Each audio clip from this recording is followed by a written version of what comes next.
The Lover's Journal is quite different because this is really just a series of prompts that are very simple. The idea was to actually make something that works really well for journalers like me, and works also really well for non-journalers like me. And I think one of the reasons I haven't really journaled is because there's also an expectation that whatever you're writing has to be meaningful. Right. And also it cannot be just mundane. Right. Yeah. And I feel like sometimes my life is just doing the mundane. And I think sometimes if you're going to say, maybe you spend 10 minutes journaling, maybe you spend 5 minutes journaling, maybe you spend an hour journaling. I think one of the things that can get in the way is, what am I getting back for the time I'm investing? And with journaling, it's not always immediate. Sometimes it's years later.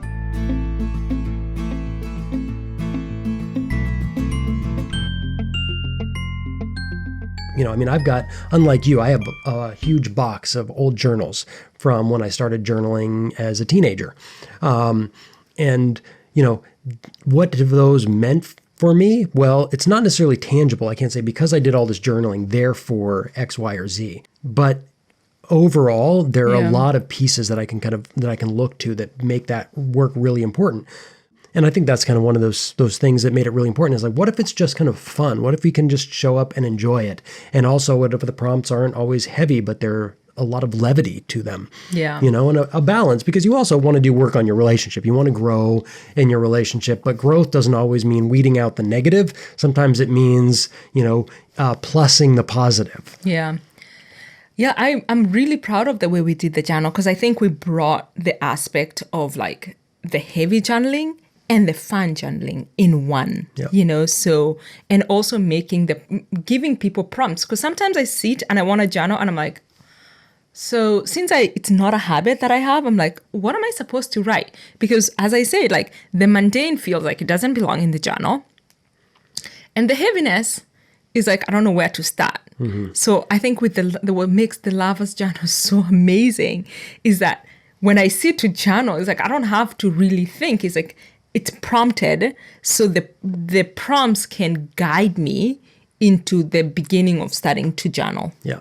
So, and so kind of as we're looking forward into 2021, one of the things is now that we've fully written it, we are doing two things. One, we are, a lot of these prompts and things we've actually done over the course of our relationship.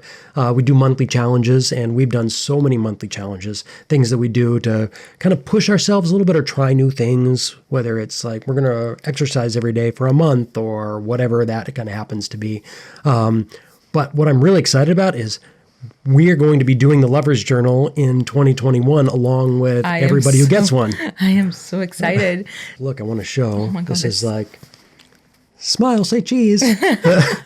So I'm not even, I am amazed about how much love we put into this, and the beauty of the cloth is just so nice. And there'll be several different colors. We've got a black one here.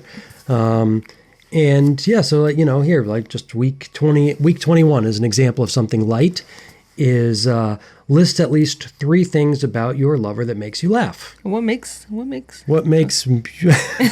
Oh, now I'm on the spot. You are on the spot. Uh-oh. Well, see, this is why it's a journal. That way I get to think about it in the private of my own brain. But you read it, and the quote for that week is by Rumi, which is, "Live life as if everything is rigged in your favor." Oh my goodness, it's a good one. Which is really quite special. List at least 3 things that about your lover that make you laugh. Well, this is a little bit of a cop-out, but you have quite a sense of humor, so I laugh a lot. When we talk about one of the things that made me fall in love, I thought that was kind of a funny question that we've asked in here. Okay. Because one of the things is I immediately go back to the very first things, but if we're going to be developing our relationship, there got to be things that sort of continuously make me fall in love, which was really fun for me to think about because you asked me that. I always go back to the beginning, and one of those things was I had a big, huge, Kurt Russell mustache, and or Sam Elliott mustache. I had this big, huge thing, And we weren't even going on a date. We went to hang out. We had mutual friends, and we started a conversation. So we're going to go have a drink sometime. And I had this big old mustache, and I'm getting to know Sarah. I said, "So what do you do?" And she says, "Oh, I have an online business. I sell things online." I'm like, "Oh, that's cool." And she goes, "Yeah, but I could never sell men's razors because I would give those away." And I'd say, "Here, just take it and shave that shit off your face." And I was like, that honesty, that boldness of someone you barely know, but to say it without any stank or negativity, but just with humor, like I was like, oh my God, that is amazing. And you poked fun at me a few times that night that actually also it had no meanness to it. So then I was also to kind of able to poke a little fun. And usually you can only do that with people you really know for a long time that you really care about. But I didn't have to like hold back because you didn't. And there was it wasn't personal. It was just fun. So that was one of the things that we were kind of going through the journal and talking about it. That's one of the things that made me fall in love with you. It's one of the things that makes me laugh is you can just kind of make these biting comments in a way that just doesn't feel like an attack at all. So I get to totally laugh at myself. And it's so nice to laugh at yourself and not take yourself too seriously. So I think thank you for saying that. Mm-hmm. And also, I feel like we have the same sense of humor, and it can be dark. You're on the dark side. It's on the dark side where it's like, oh my God, thank God, like no one is here to hear me. Yeah. Thank God Big Brother's not recording all of our conversations. Yeah. Until like random things start coming in the mail from Amazon because Alexa thinks we wanted some really weird dark things. But that makes me laugh. Did I say laugh? And there's also something that makes me smile. Is like the way that you your generosity is kind of amazing. So that makes me smile. When you have guests and they're like leaving to go on the road and you're like, oh, here, and just pack a huge bag of stuff for them to take. That just makes me smile. Didn't make me laugh. It's not funny, but it makes me smile. Oh, nice. Yeah. That's nice to hear.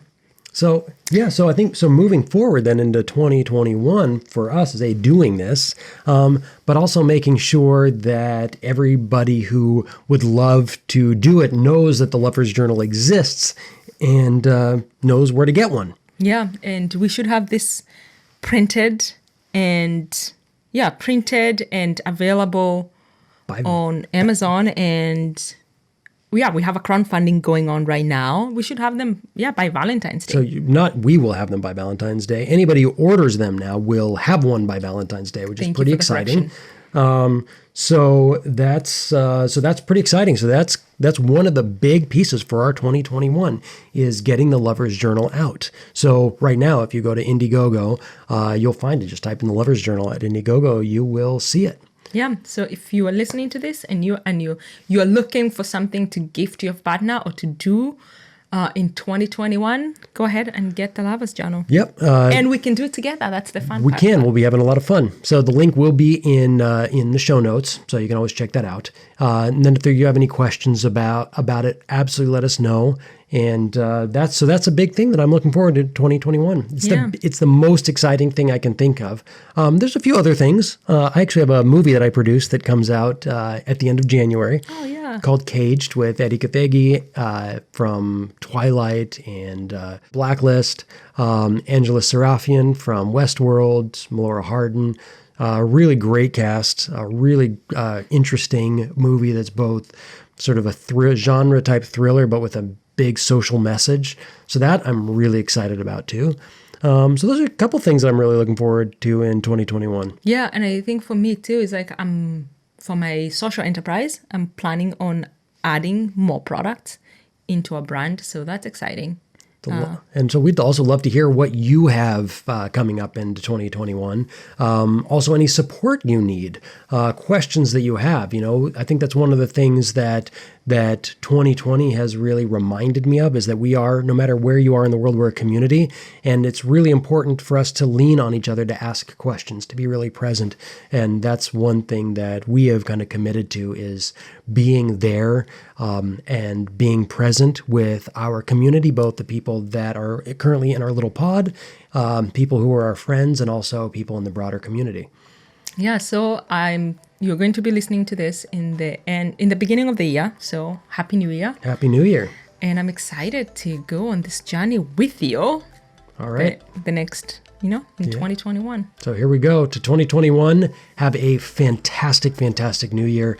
This has been the Interracial Couple Podcast, and we will see you next week. See you next week.